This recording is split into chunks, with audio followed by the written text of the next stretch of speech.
Hello again, and welcome back to Broforce Broview. Today we are going to be taking a look at the custom bro, RJ Brocready. Brocready does seem to be based off of RJ Macready from The Thing, and this is a custom bro brought to us by Alex Neargarder. Link to Alex's video will be in the description below, and in that description you will find the mod to play this character. So let's go ahead and dig in. Starting off, we have his primary weapon, a flamethrower. It is a very short-range flamethrower, though you will notice it will, on occasion, spit further. This is something you can move around with. You can dash, jump. You have a lot of mobility. However, I will say that the randomness of the spurting makes it a little trickier to use, but it's really not that bad. His melee attack is a flaming swing. You know, he just kind of swings the front of the flamethrower. It's a very powerful and very nice melee attack. And his special is a stick of dynamite with a huge explosive wave.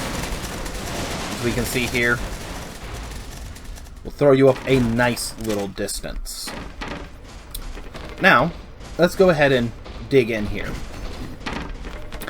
His flamethrower is able to attack very quickly, so you can, with some skill, use it against mechs. However, you are still better off commandeering. Against digging elements like this, obviously, his short-range flame poses a bit of a problem since you have to get close to potentially explosive enemies. But the long-range spurt can be used to dig as well, even if you have to wait a second or two for it to kind of kick in. His attack is very quick, activating basically instantly, so you can take out quick enemies like dogs without any real issues. And as a flame effect, you can pretty much just stop big enemies in their tracks.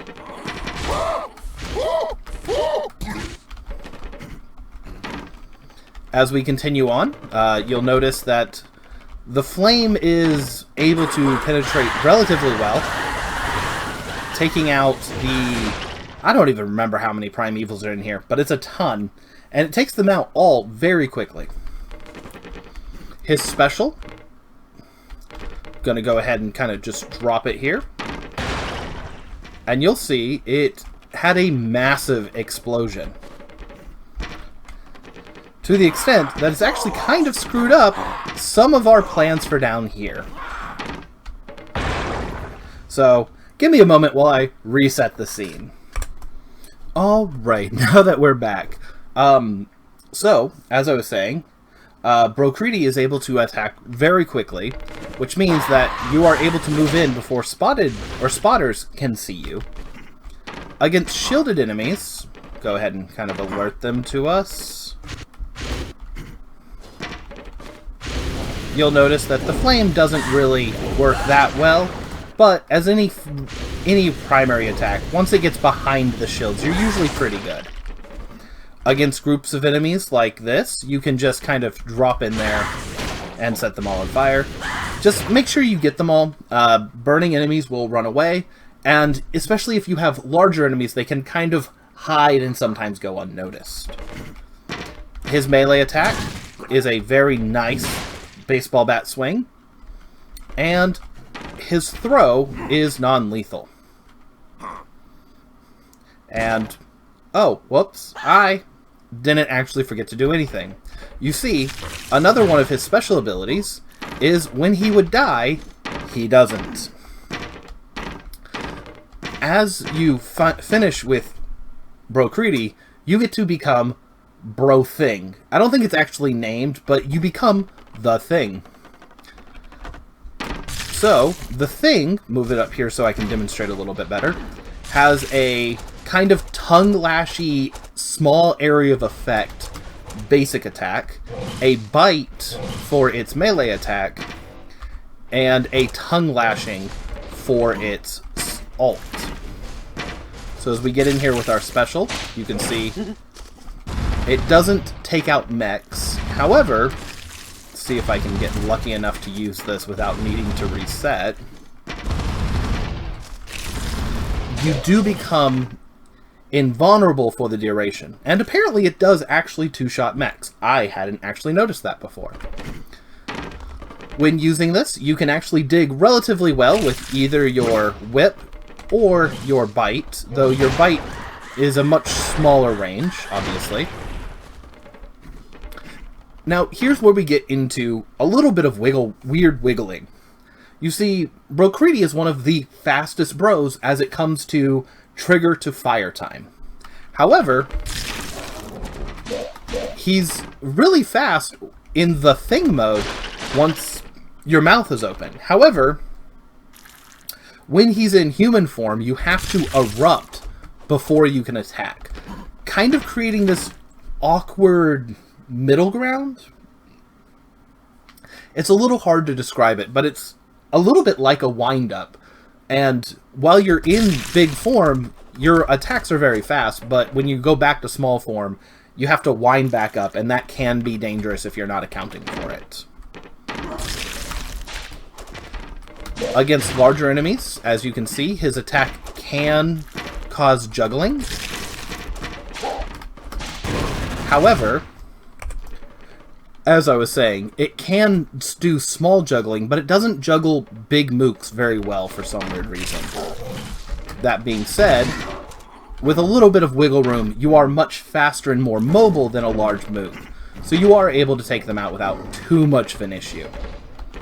As we come down here to the area of effect test, you'll notice that the tongue slash is both in front and behind you, a small area of effect. Basically about 3 blocks. A block in front of you and a block behind you is about reliable.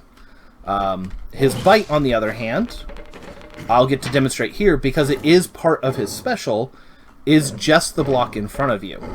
I will note, as we've already stated, the special for the thing does grant some minor immunity. However, as you just noticed, it's not great immunity, so against large groups of enemies, it can be problematic. Anyway, as we move on to the digging section, as Brocready, with your flamethrower, you are able to dig relatively well. You do fire slightly up, so we'll go ahead over here.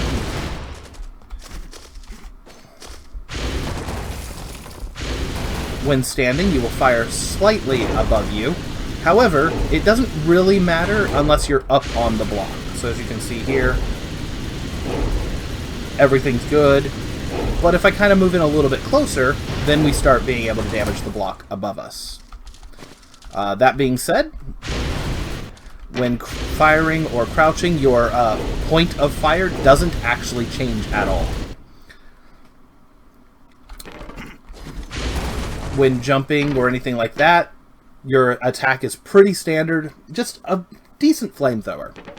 His melee attack is a relatively good digging tool, especially since he can kind of grab onto things and then pick a place to hit. Though you do fall while doing so, so it is a little bit of give and take, and there is a learning curve. And obviously, as you've probably guessed, his special is a big-ass explosion. It's really good at digging. That being said, outside of his explosion, he doesn't have a lot of, like, going down. But you can use his explosion to both go down and to rocket yourself in a direction.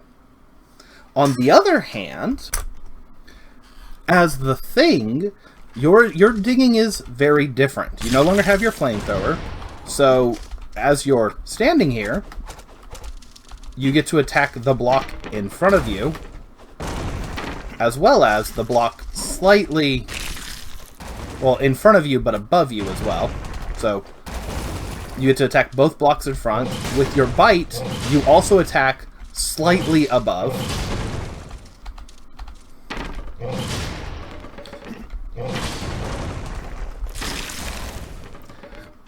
your special, if you use your special, the Tongue Lash will break a block, but it really just isn't a great tool for that.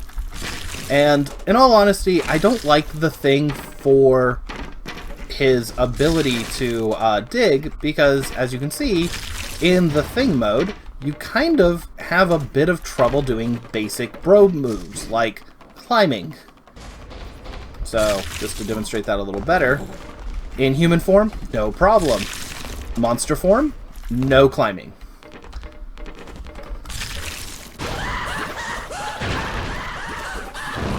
No flips, no climbing. And as you've seen, because of that, you have just a lot of damages that you will take in Thing mode that you just wouldn't take as a bro.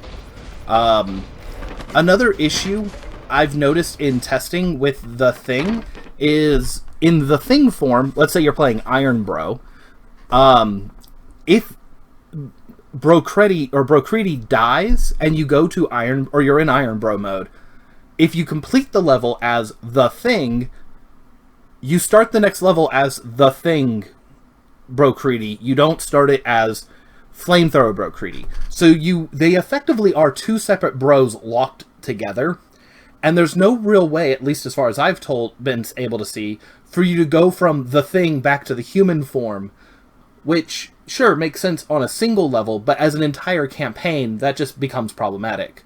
The Thing kind of is one of those, oh no, I've died, let me grab a backup or finish this level really quick. It just doesn't really work all that well on its own. It's a fun little effect, but it definitely wouldn't hold its own water. That being said, there is one thing that I've noticed that I forgot to mention, and that is when you become the Thing, waking up will activate a fear effect. So there is a little bit of safety in whoever killed you is probably going to run the fuck away. But similar to any other resurrection, if your body's destroyed, you don't get a chance to resurrect. So, yeah. If you think I've missed anything, or know that I've missed anything, please do leave it in the comment section below. If there's anything that you think I'm overhyping, underhyping, or just using wrong, let me know. And, well, have fun.